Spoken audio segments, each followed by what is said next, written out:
Is Amit connected? Yeah, it's here. Good morning, Amit. I'm counting on you to correct all the mistakes that have been made. Because, No, of course, no issue. you know Just perfectly listen. well everything I'm going to say today.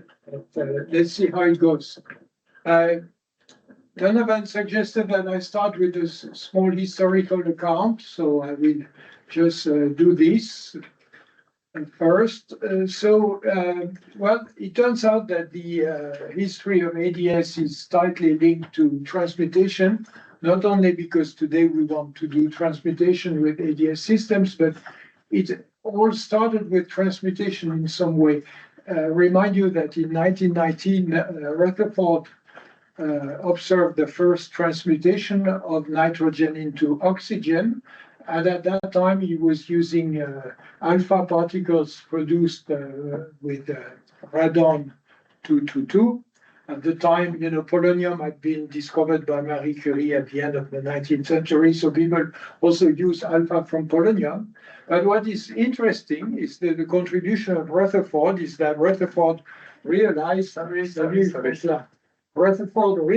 that with 5 MeV particles, you could barely penetrate the Coulomb barrier of nuclei.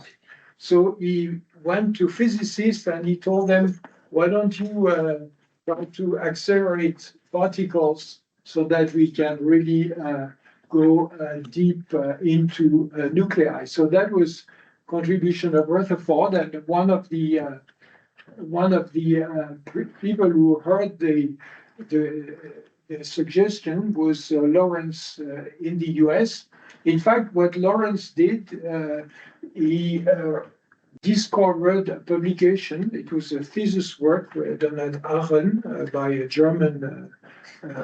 young German student, Rolf Wilderö, who had been inviting a way for his thesis of accelerating particles. You have here a vacuum tube, and you have 2 gaps, and you have an ion source here, and then in this gap you have an electric field that accelerates in this direction, and on this structure you can have a potential which varies in such a way that when the particle arrives here where you have a second gap, again the field is accelerating in the same direction. And so Lawrence found this idea fascinating, but he quickly realized that in order to arrive at energies of interest, he would have to have vacuum tubes which would be meter longs. So he's asked himself whether he could do something to curb the trajectories of particles, adding a magnetic field. And this is what he did. And this is a photo of his first cyclotron. It's 11.5 centimeter in diameter. If you ask ChatGPT how you can find an object which has the same diameter, they suggest grapefruit.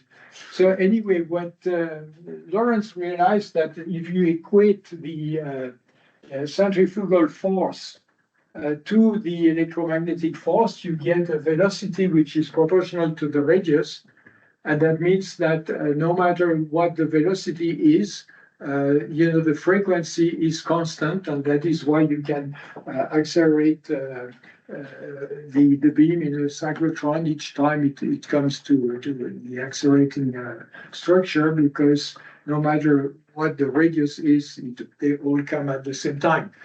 Of course, life is more complicated because we want a GeV beam and relativistic effect come in and distort things and so forth. But I think you get the idea. So I look for another picture to illustrate the size, but it's amazing. The first cyclotron essentially could be held in one hand. So perhaps the first. It was an electron cyclotron. I think.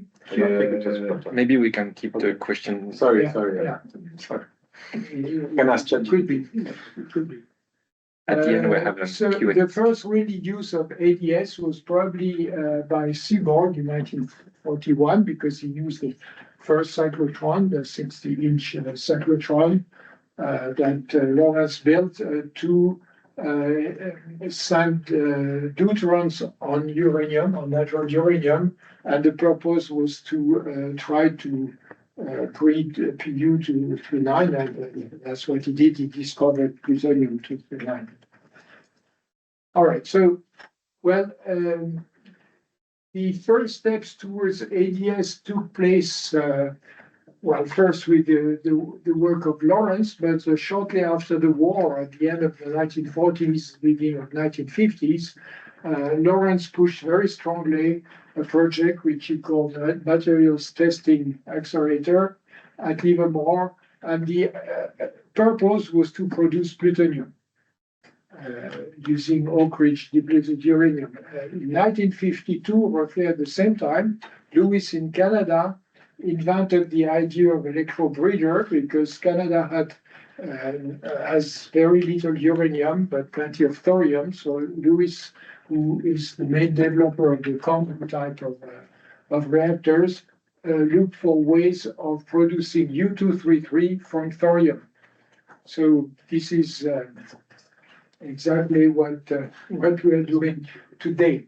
So both of these projects were cancelled or slowed down when, first of all, rich uranium deposits were found in the United States. So there were plenty of uranium in the US. Reactor production of plutonium worked very well.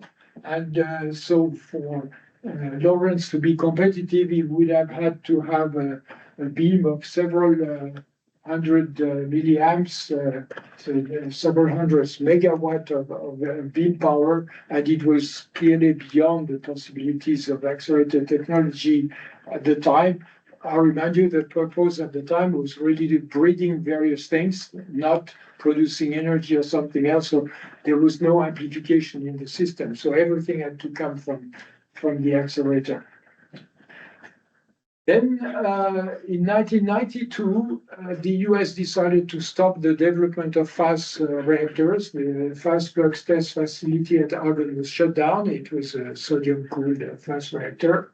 So no more fast neutrons, and that people thought it was a good time to revisit ADS, especially because in the meantime, a lot of progress had been made on accelerator technology. In 1991, Takahashi at Brookhaven submitted several proposals of ADS. It's called this Project Phoenix, including the idea of burning minor actinide. His idea was to have an ADS, but with a very high K value, 0.99. Bowman at Los Alamos proposed a thermal neutron thorium ADS. In the US, they use the term ATW for accelerated transmutation of waste. In both cases, the purpose was to transmute nuclear waste. And you can see what Bowman considered, 93 milliamp at 1.6 GeV. That's a healthy beam. He had another idea of 220 milliamp at 800 MeV.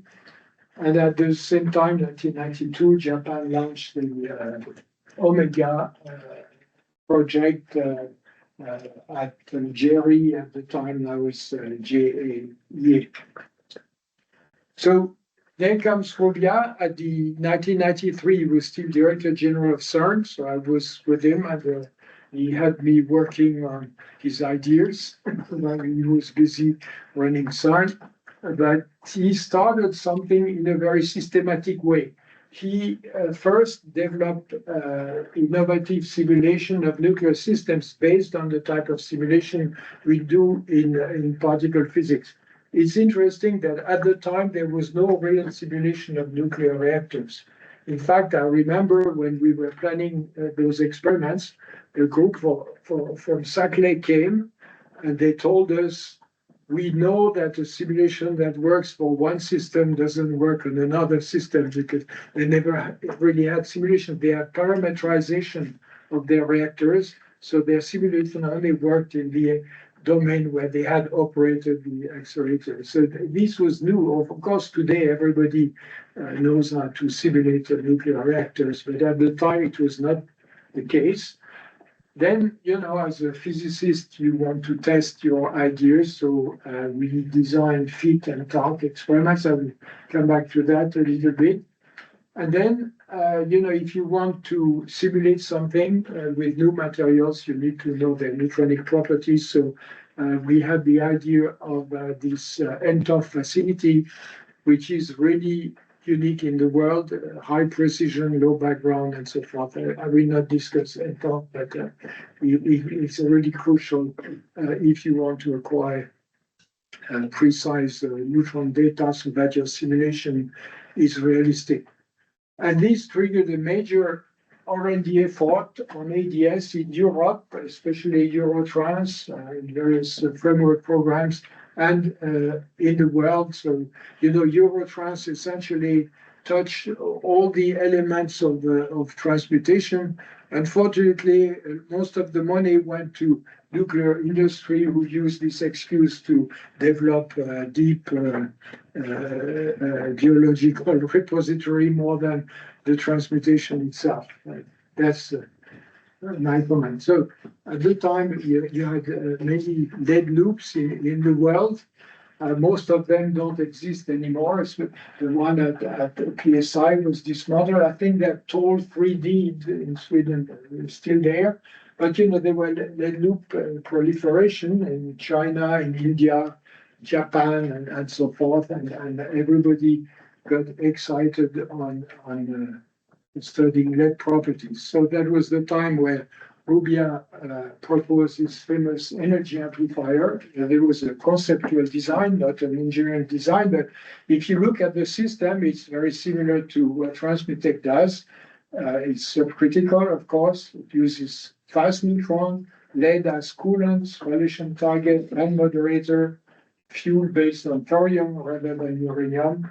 Passive safety, in this case, there is a airbags system which was developed for fast nuclear reactors in the US, where if you lose cooling here, you can have an air chimney that will cool the system in a passive way. And there was also systems here that if the temperature went too high, would melt a window that would introduce the molten lead in the beam pipe and remove the spallation neutron source away from the fuel. And then you notice here, this is suspended in order to resist earthquakes. So this thing in principle is quite safe. So Rubia worked very hard. His first proposal to the European Union with Ansaldo was turned down by the EU. Then, when he became Director General of the NAI in Italy, he worked on trade, which was the idea of using a small research reactor called Triga as a core for an ADS. I mean, this thing, political reason, was not even submitted to the EU. Then a few years later, Rubia worked with Aker Solution, various designs. One of them is interesting because he said, if you want to facilitate your work with an actuator and window and things like that, why not go to a very high K, which is he picked 997, so he had a gain of 700. And of course, that now the work of Marco is very easy. You don't need very high power. And then there was also a molten salt ADS, which is interesting in terms of limitation of the structure, because you do not have the fatigue in the structure, but you have all the primes of molten salt reactors. So over the years, there were a whole lot of activities, experiments, in particularly Yalina in Belarus, where people got interested in measuring the reactivity of subcritical systems. You can see here the curves of the time evolution of the neutron flux after a pulse of neutron is produced at the center.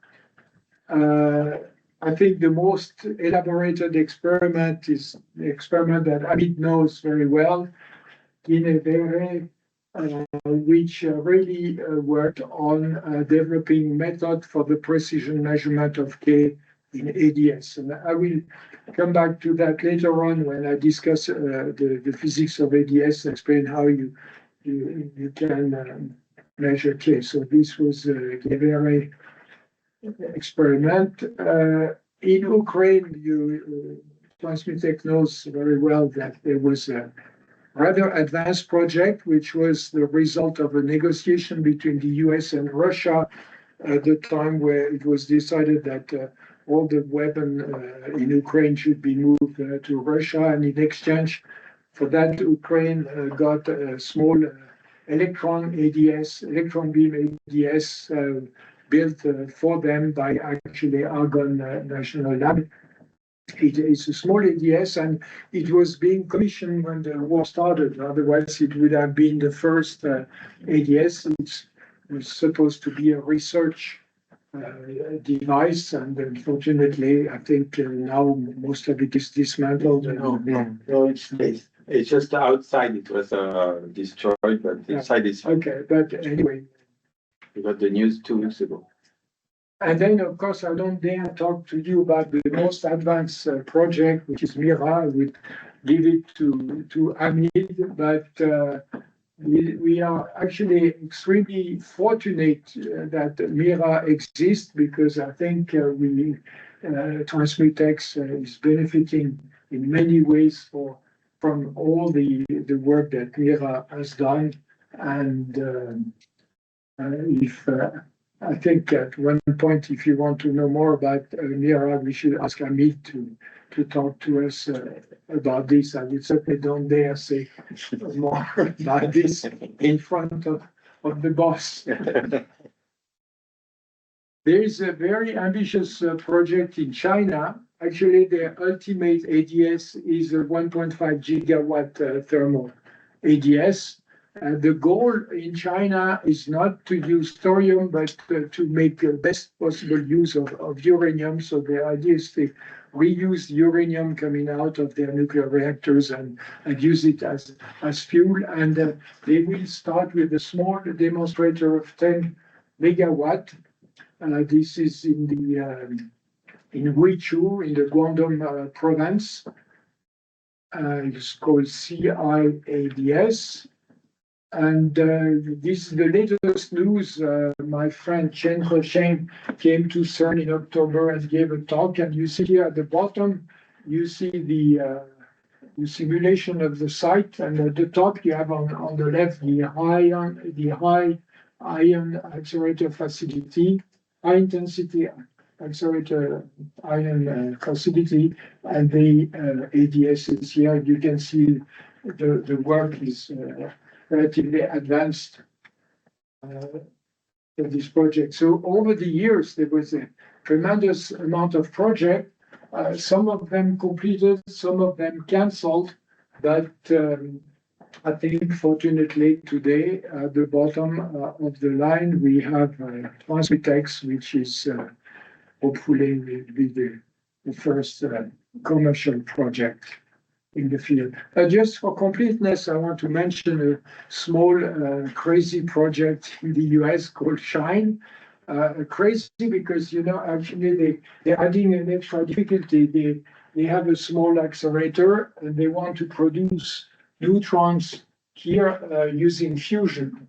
I suppose DT fusion, I could not find out exactly what they want, but their purpose is to produce technetium-99m, which is used in medicine, which you can produce in capturing neutrons on molybdenum-98. You make molybdenum-99, which has a 65-hour half-life, and that decays into technetium-99m. It's not the same technetium as the one we want to destroy. technique 99M has, I think, 6-hour half-life, and the other one 200,000 years. So, but nevertheless, it's an ADS, and this is good. So, I did not mention spiration neutron sources, but actually, I mean, this is the same idea. In fact, the early work on ADS was to produce neutrons, and you have about 10 of them in the world. Of course, the most powerful one is the one in the US, is SNS, which has 1.4 megawatt of beam power. But very soon, we hope that the ESS, the European Spallation Source, will take over with 5 megawatt. Can you imagine? 2 megawatt of neutrons coming out of their target. I mean, this is really something fantastic. Okay, so let me say a few things about the physics of ADS. I mean, the first step in an ADS is the production of neutron through the spallation process. So you send a proton on a target, and you want to make neutrons. So it's a complicated process, but essentially a proton, if it has enough energy, will penetrate a nucleus and will do intranuclear cascades because it will interact with the nucleons inside the nucleus. And then several things can happen. You can either find your nucleus in an excited state that comes back to the ground state by emitting all kinds of particles, among which you have neutrons, or it can fission and also emit neutrons in this process. So, and of course, you can have an inter-nuclear cascade because one of these guys can interact with another nucleus and so forth. So it's a rather complicated process, but you see here as a function of the atomic number, the spectrum of what is produced. First, you have a peak here, which is when you just kick a lead nucleus and you find the same lead nucleus at the end. Or you have evaporation. We call this evaporation when the system is in excited states and goes back to the ground state, emitting all kinds of things. So this is the distribution here. Of course, when you go fission, you produce much smaller nuclei. And here you have a peak with light nuclei. You have helium, tritium, all the light nuclei here are there in the peak. What is interesting to remember is that if you look at the interaction of protons with matter, in particular with lead, at low energy, part of the energy is lost through ionization, so it's Coulomb scattering in the nuclei, and then it's not useful for making neutrons.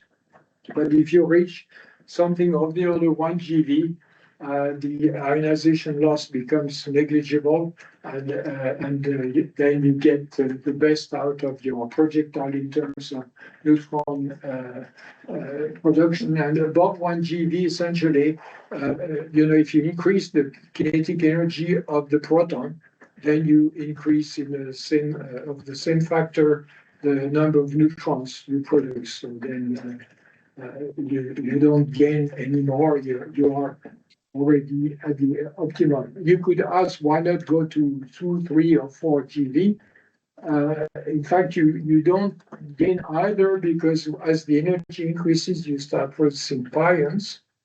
And therefore, if you produce pions, you don't produce as many neutrons and it's become less efficient. So there is a broad optimum starting at 1 GeV, 2 GeV. You could decide to, at one point, if you consider a small window, for example, between the beam and the system, it pays to go to 2 GeV because the energy deposition of the beam in the window is less, but this has other problems.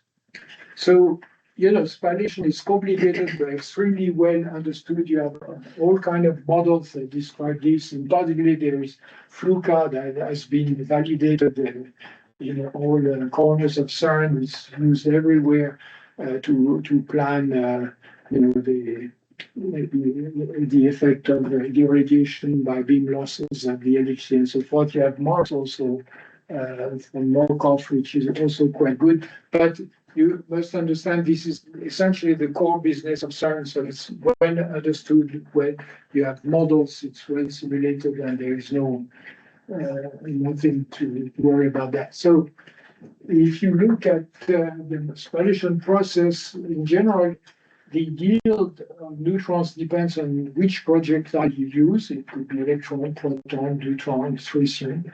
It depends on the energy of the projectile, and it depends on the target material. Now, if you look at this, you have the particle energy and the neutron yield. You can see that tritium and deuterium are a bit better here, but it's only above 1 GeV, and we have no need to go above 1 GeV.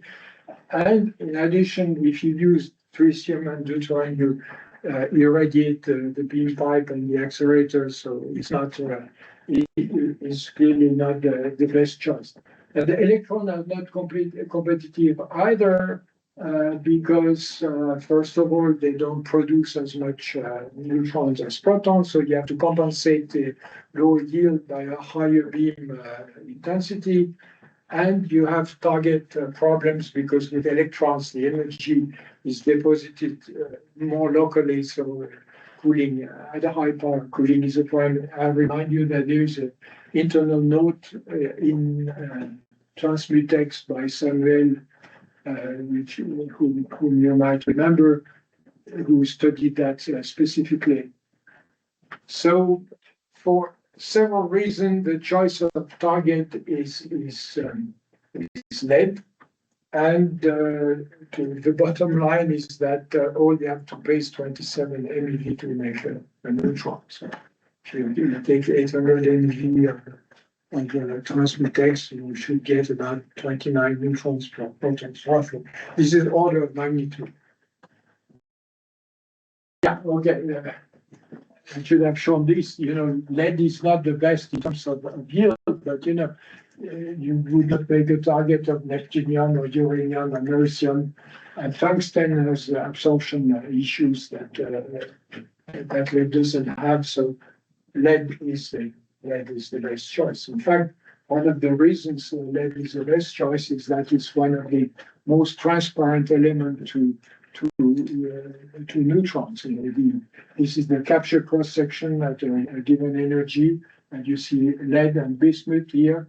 And they're even a bit better than sodium, which of course is the other contender for using as a coolant.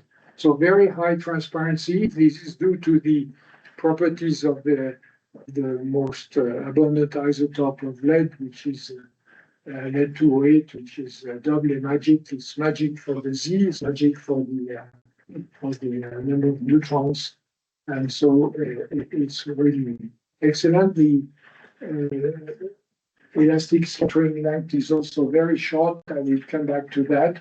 The boiling temperature, 1750 degrees, is really high. For sodium, the melting temperature is about 100 degrees, but the boiling temperature is 880. It's really close, and with lead you have twice as much margin to boiling. And it turns out that it's an excellent coolant. This is when we assemble the lead of the TARC experiment. These blocks were 30 centimeters by 30 by 60, and it doesn't look much, but this is 619 kilograms.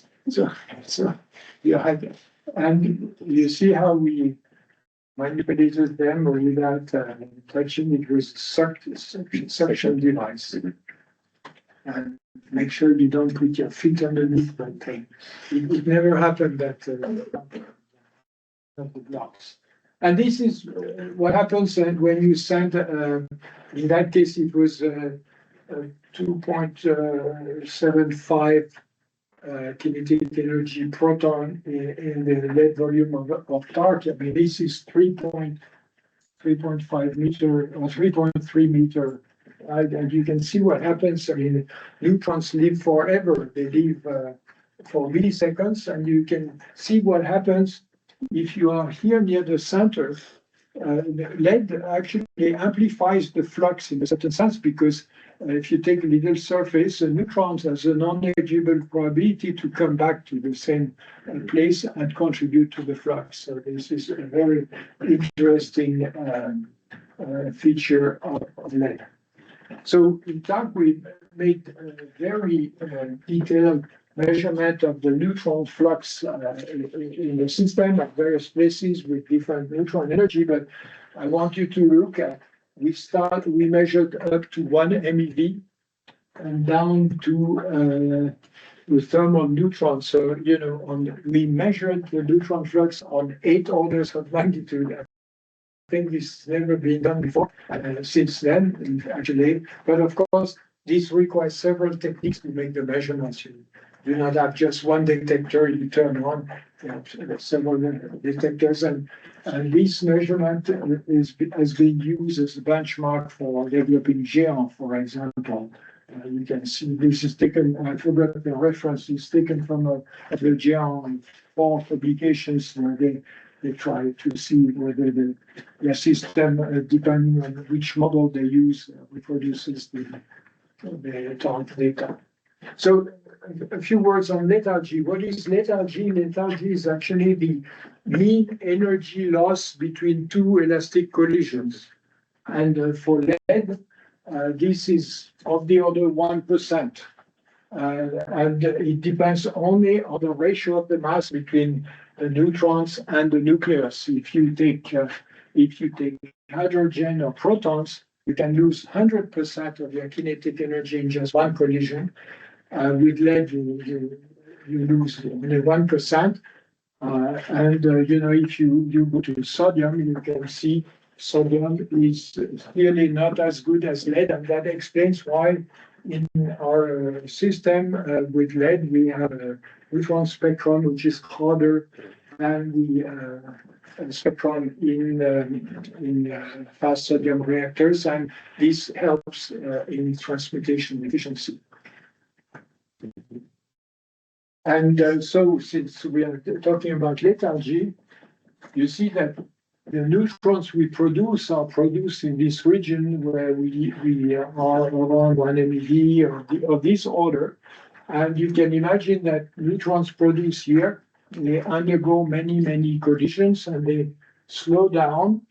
And this 1% loss is less than the width of this resonance. This is a log scale. So essentially all the neutrons coming here will capture on the resonance, and you will announce the capture rate by 2 to 3 orders of magnitude. And that's why you know, this so-called adiabatic resonance crossing is so beautiful, and we measured this explicitly in the TARC experiment, and it worked exactly as predicted. You know, if you could make neutrons at a fixed energy, of course, that would be great, but this is not possible. And until somebody invents a monoenergetic neutron system, this is the best we can do, but this is really great because technetium-99, if it captures a neutron, it makes technetium 100, which has 15 seconds half-life. So you go from something which is 200,000 years half-life to 15, then it decays to ruthenium 100, which is stable.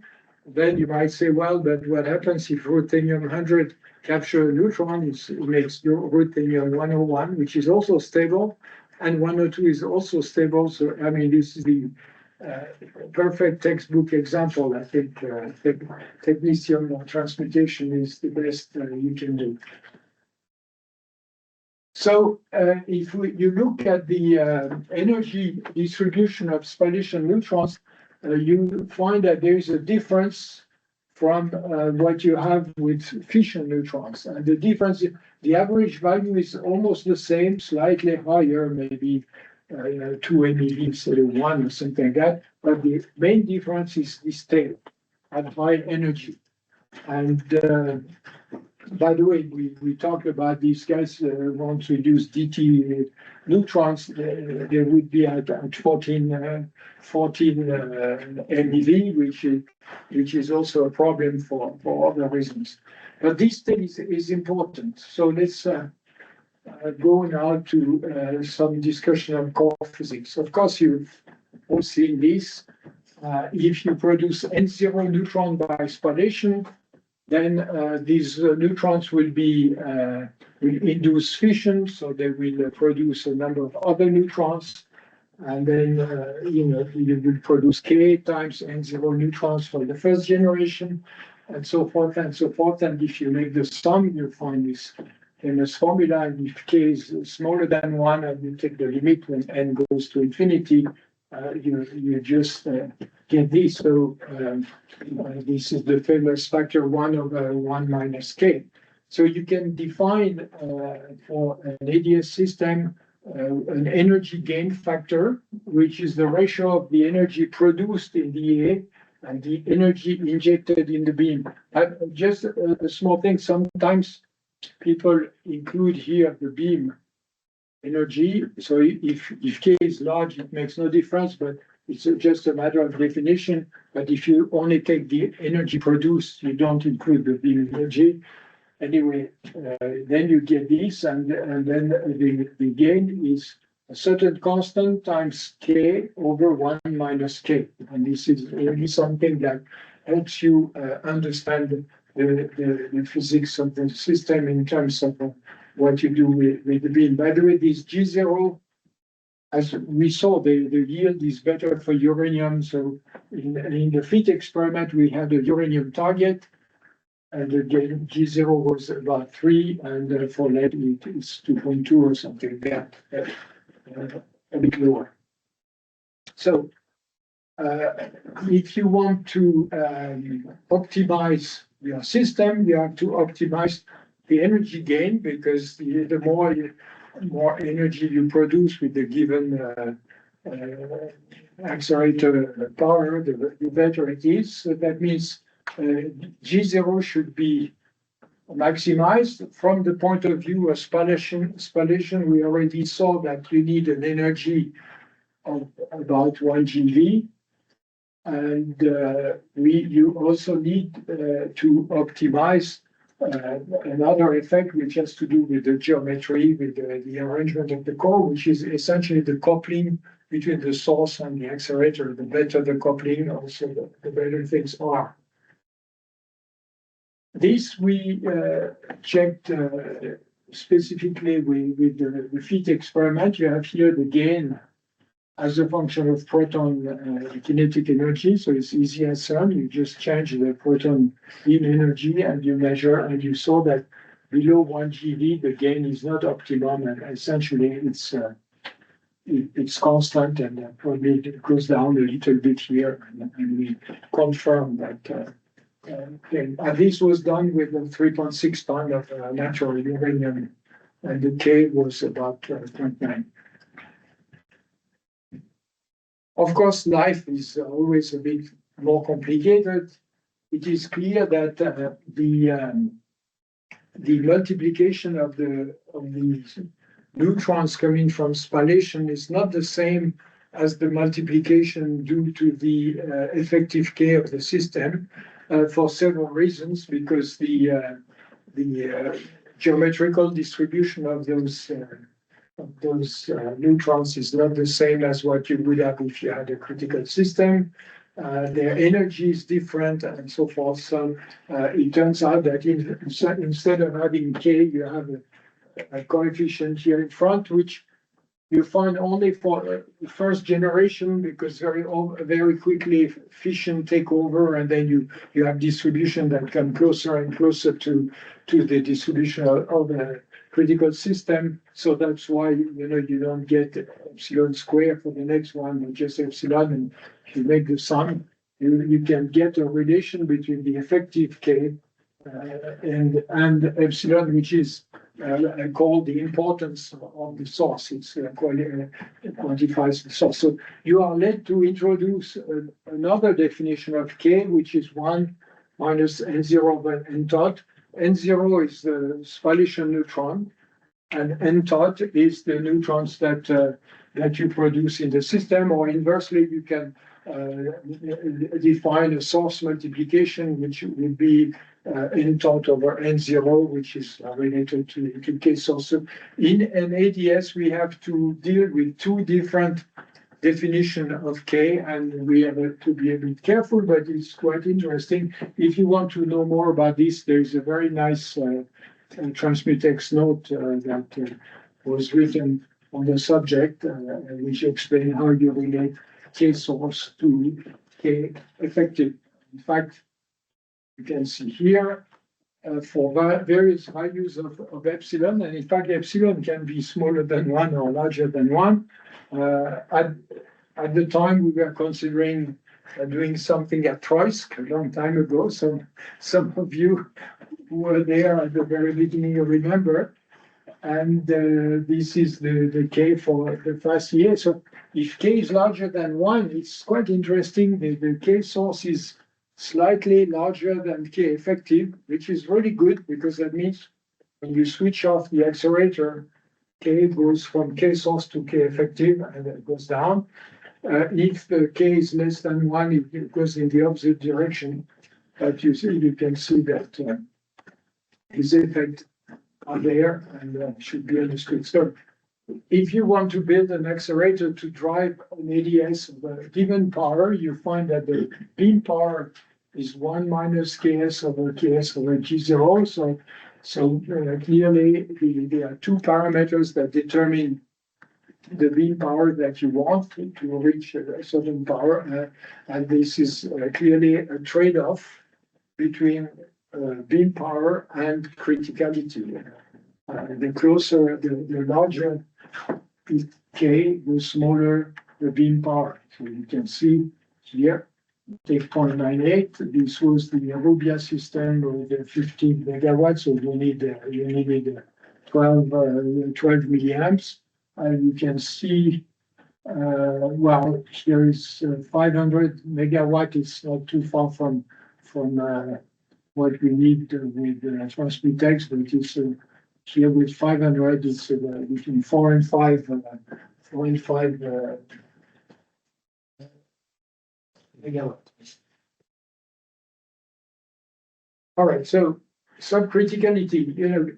What has to be understood is that K is an intrinsic property of the system. In particular, it does not depend on the beam intensity. You can increase the beam intensity, decrease it, K doesn't change. So it's not a dynamic property of the system, unlike critical system where you have to use a control bar to make your system a little bit supercritical, and then you go down to control and so forth.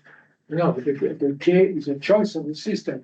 In the PWR, the margin to prompt criticality is 0.65%.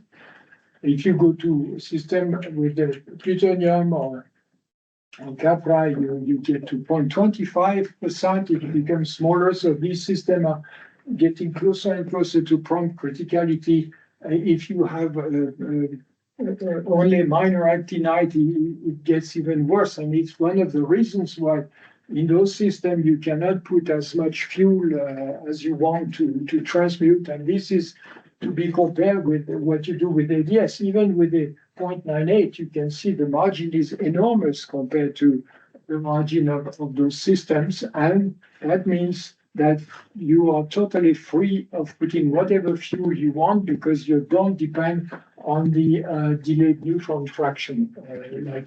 This is one of the key things in a system. So, of course, there should be some strategic choice. ADS would allow you to have a system which is intrinsically subcritical. Intrinsically subcritical means that no matter what happens, everything goes wrong and humankind disappears. You want your system to remain subcritical, and that imposes some conditions on K.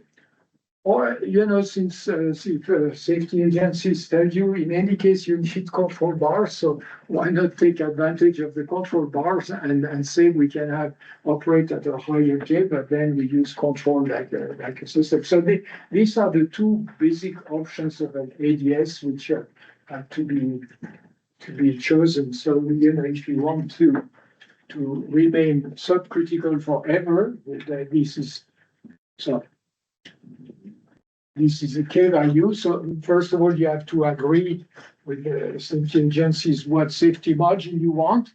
Of course, you have to add a little contribution for the uncertainty on the safety margin, how well you measure K and so forth. And then you want another margin because, every well-designed system should have a negative temperature coefficient. So that means if temperature increases, you want reactivity to go down, but conversely, if temperature decreases, which would be the case if you shut down the system and let go to solid, then the reactivity would increase. So you have to also have a margin, and this what would define the maximum K you can use if you want the system to be subcritical forever. So this is a discussion I assume that has to take place within Transmutex, and they decide what has to be done. It's really interesting to try to understand the physics of subcritical system from simple models. I mean, if you've studied nuclear physics, you all know this general equation, which gives you the variation with time of the neutron density, which is a function of the neutron flux, where you get various neutrons produced by fission. This nu is the number of neutron per fission. Sigma F is the macroscopic fission cross-section. Then you lose some neutron by absorption, so this is macroscopic absorption cross-section. And then you have diffusion effect. When you produce neutrons somewhere, they migrate in the system. And if you have ADS, you have an extra term that does not exist in a nuclear reactor, which is the exponential neutron source. So the equation is quite similar to the general equation of a critical system, but you will see this difference is important. So if you want to study a system at equilibrium, that means the n over dt equals 0, you get this simple equation on the flux, which at equilibrium you have no time dependence, so you have a classical differential equation, and you know that in order to solve this, what you do, you find the solution of this thing, and then if you have boundary conditions, the solutions are quantized and so forth. But you see, the coefficient goes like k infinite minus 1. K infinite is the multiplication you would have if the medium is, say, infinite or large enough. And you can remember, when you study differential equation, depending on the sign of this term, you have two types of solutions. If k infinity is larger, is smaller than 1, the term is negative, and you have an exponential solution. And this was actually the case of the FIT experiment, and we can see beautiful exponential. These are measurement points that we did as a function of distance from the center of the beam. So this is the case of the first case. The second case is that if k infinity is larger than 1, the terms become positive, so you have an oscillatory solution, and in fact the subcriticality comes from the lack of confinement. And then what you can do is you can find the eigen functions of this thing, and you can expand, you can write the source term as an expansion on this system of solutions, and then you obtain the flux. So what you can see in the flux is that there are many modes here. In a critical system, you have only one mode, which is a fundamental mode, and in subcritical system, all the modes are excited. Of course, I mean, very quickly, some of the modes become very small, but first couple of modes can be important.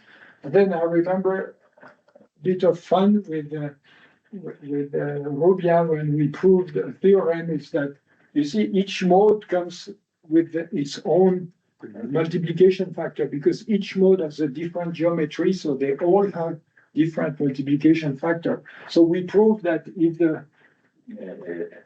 no matter what, a mode has a k which is smaller than the first mode, which is fortunate because that means that if the first mode is subcritical, all the others will be subcritical. It's kind of fun to do this. So, just to convince you by what those functions look like, I worked out the case of a small parallelepiped here, where you assume that the flux becomes zero in the boundary. It's not exactly a realistic system, but this is what you do in nuclear things. And so I have the explicit solution for the phi LMN and the eigenvalues, which are called also buckling parameters in the system. So just to give you an example of how this can work, but you can take any geometry.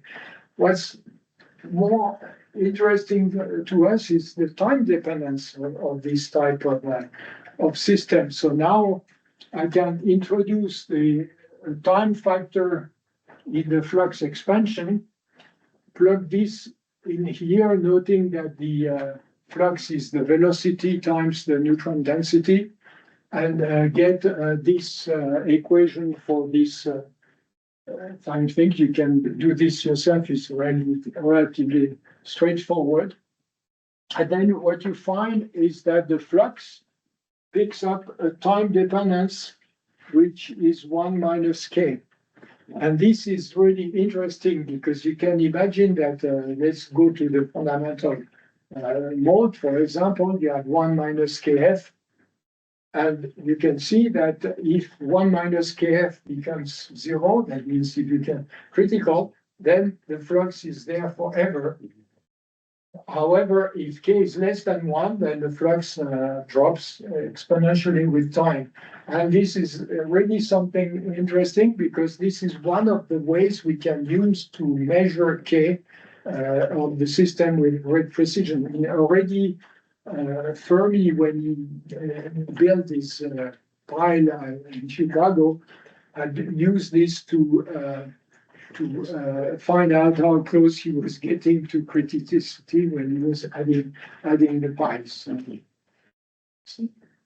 So I forgot to say, but I mean, what I showed here was the case of the response of a delta function at time t equals 0. So you send a pulse and then nothing, and you can see how they can place.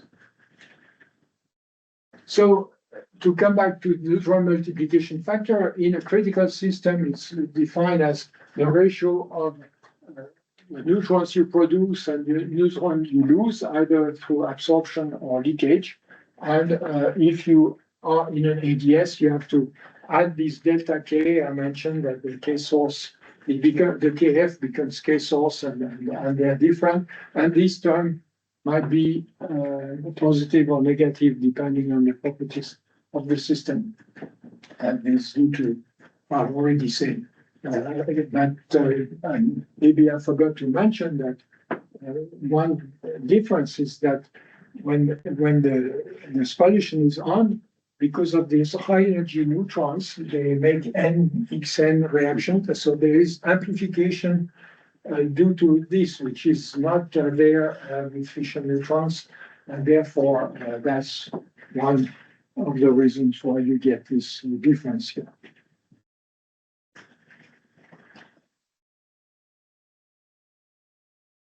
Okay, so now you remember I called the lecture thorium ADS because I think ADS makes sense with thorium. Why it makes sense with thorium?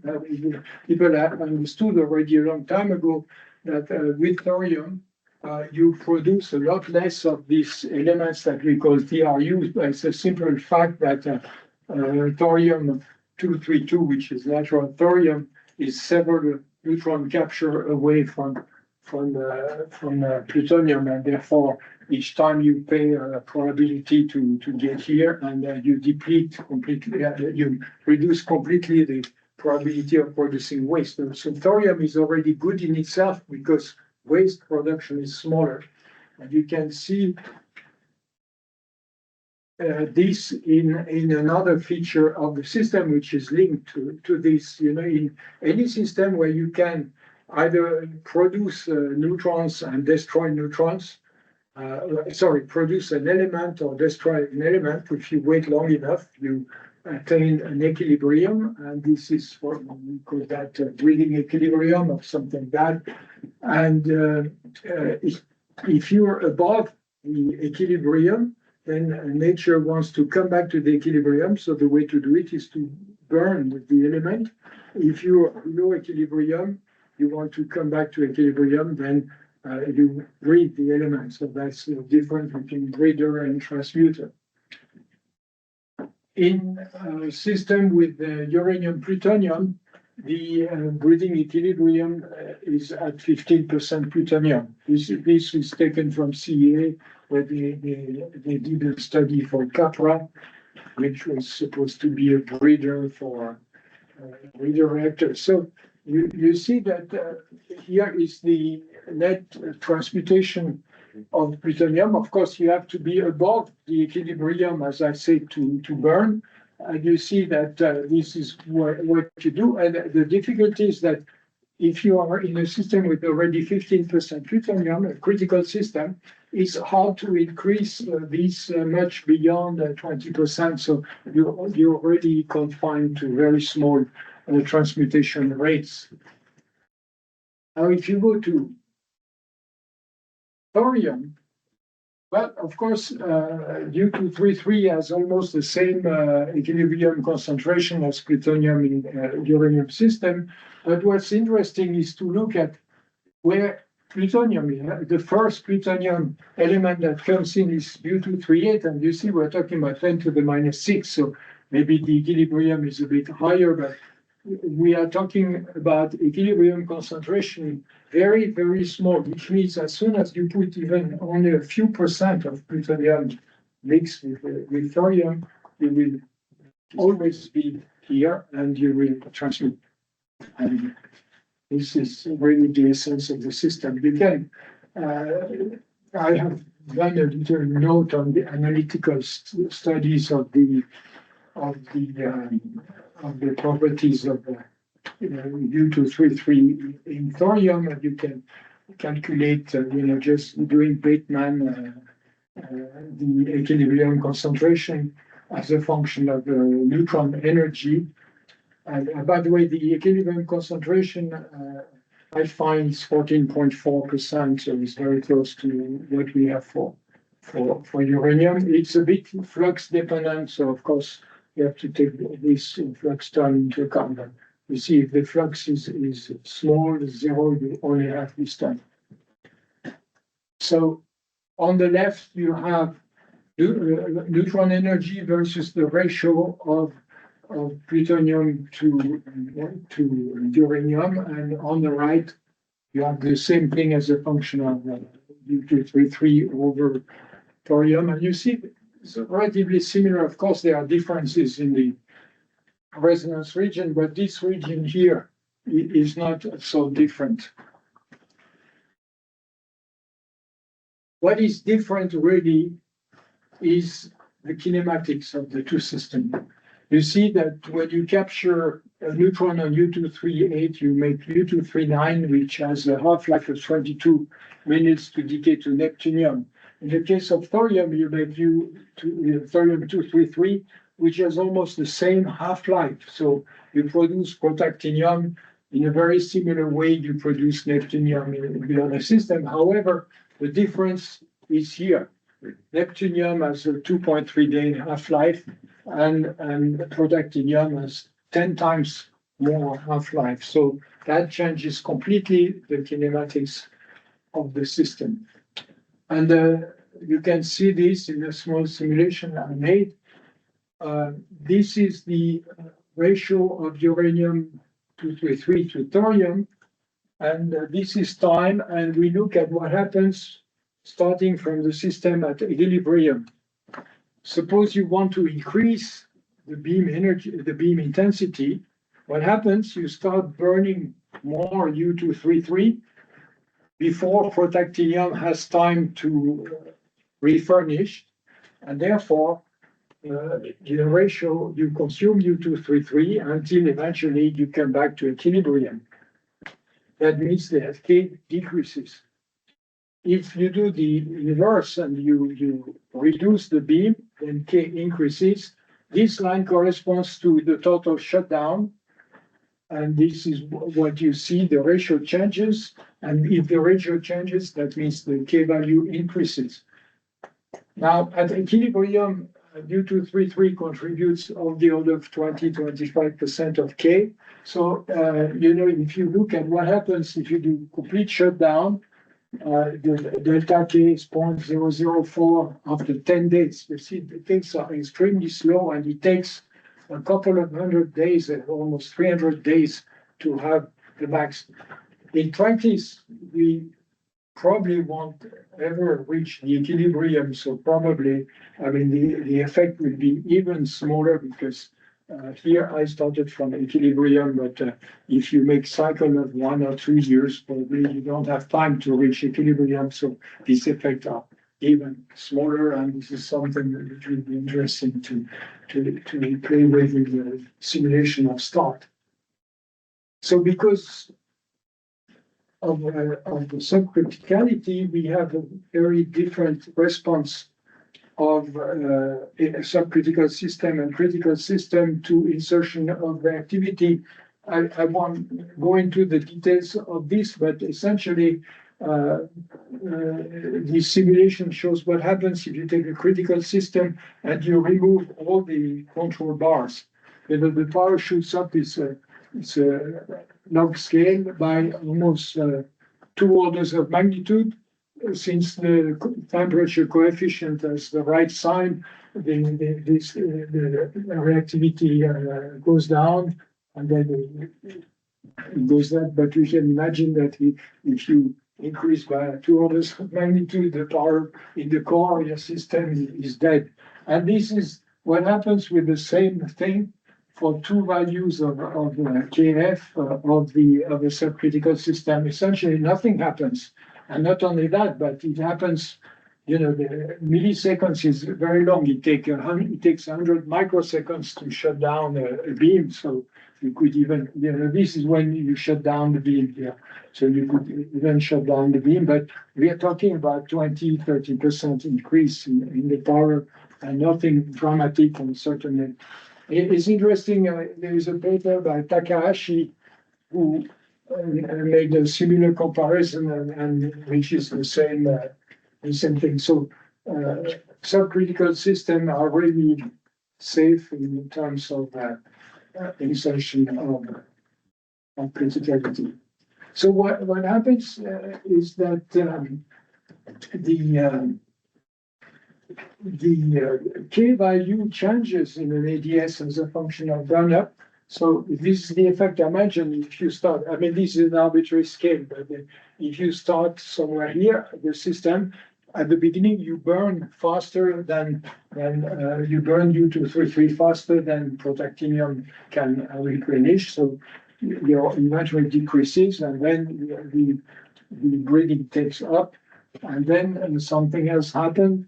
And what you have to remember actually here is that this amplitude between the starting point and minimum point is proportional to the thermal power of the system.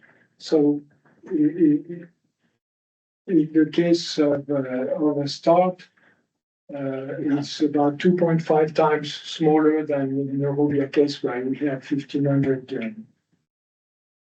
So what's really interesting is that nature is nice because actually there are first order compensation between various effects.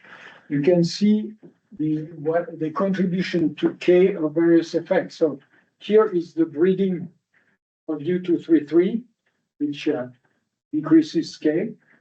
The fission products, you absorb neutrons, so you decrease K. And then you can see here that you decrease K while you build up protactinium before it decays. And so you have some compensation in the three things, and you can arrange your system to minimize the K variation. And this is what is it? We have to see that this variation is really slow because it takes to get here is the actuator current that you would need to compensate. This is in the specific case of the Robia case. We have to do this for start, but you see, you have to reach about 20 gigawatt day per ton. These 20 is about 100 days. So, I mean, these things are very slow. And when we talk about modulating the beam, we're not talking about making changes every minute, but we're changing changes over 100 days. So this is very slow. And of course, would be much smaller effect for start. And for start, I'm thinking we're talking about a plus or minus 10% change at most. So this is a question, in fact, I have to the accelerator experts. Is it conceivable to modulate the beam over such a long time period? Because we're not talking about changing the beam every minute. Okay, so I think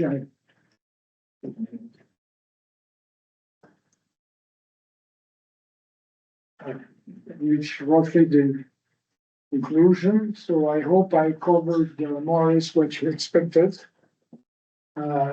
Transmutation of nuclear waste is a necessity if society chooses to rely heavily on nuclear energy, which I believe it should. For this reason, what Transmutex does is, in my mind, very important.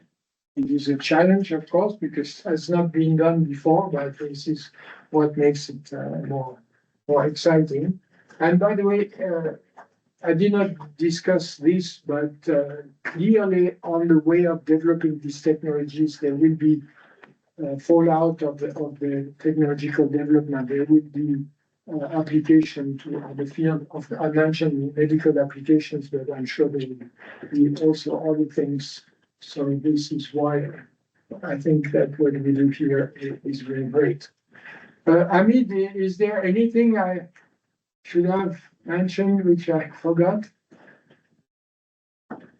No, I think one aspect that we were all time questioned when we were presenting the thorium cycle and the attraction to go via ADS is for avoiding to introduce the spike coming from plutonium and uranium or uranium-235 that will then contaminate actually your thorium fuel cycle. And it doesn't appear clearly in your presentation what are the drawbacks of that because the advantage of going subcritical thorium was I can make it working only based on thorium uranium-233, because this was generally also we are all looking to this thorium cycle to avoid what you showed, the captures that are bringing us to the very high minor actinides that are annoying in the management of the high level waste. And it doesn't appear clearly the advantage that, but avoiding that, and you can make ADS with thorium working without those spikes of uranium 235 or plutonium-239. Yeah, well, it also brings up the issue of reprocessing and so forth. So that is certainly something we could discuss in another.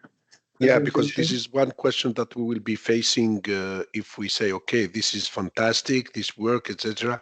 But someone will tell us, how are you starting your system? And then you have to make a decision. And we have showed in some studies that pure thorium, thanks to the ADS, because you create enough primary neutrons, you can avoid spiking with U-235 or plutonium-239, your original core loading. I also did not mention the issue of the last core, which is not an issue essentially, because people always ask this question: what happens when you stop? You still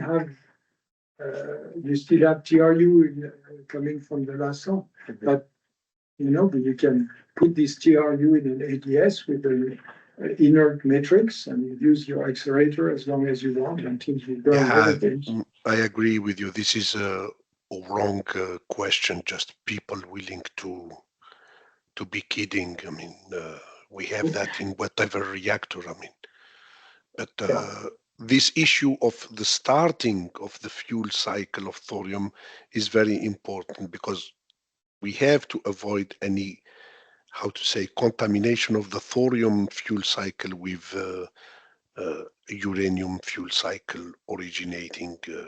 That is not appearing clearly in the presentation. I know that there were studies.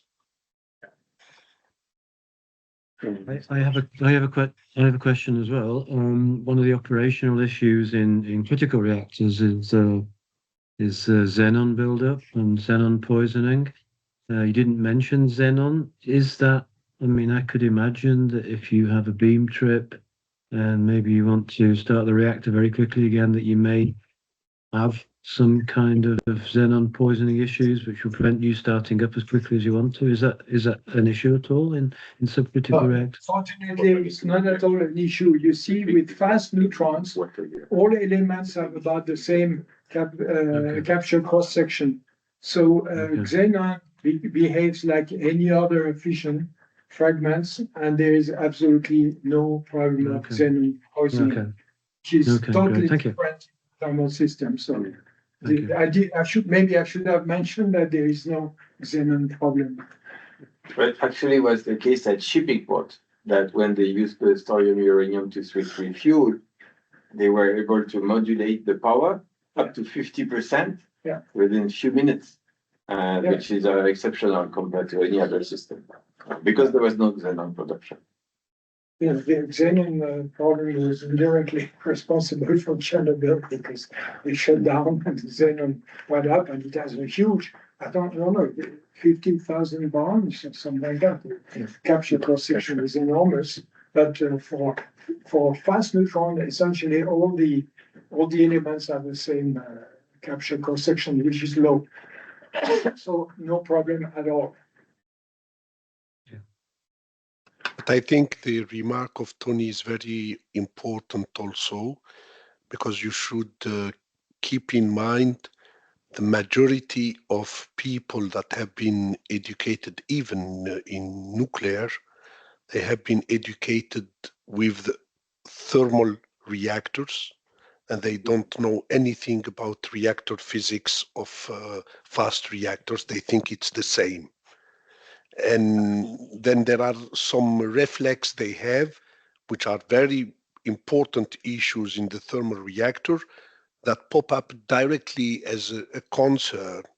And I think when you speak about fast reactors, this is something that you show clearly. These phenomena of xenon or samarium poisoning doesn't exist in the fast reactor. Not because it's thorium or it's that or that. It's just the spectrum. Cross sections, instead of 2.6 million barn of the samarium, drops to a few barns, at the part of the spectrum, and then case closed.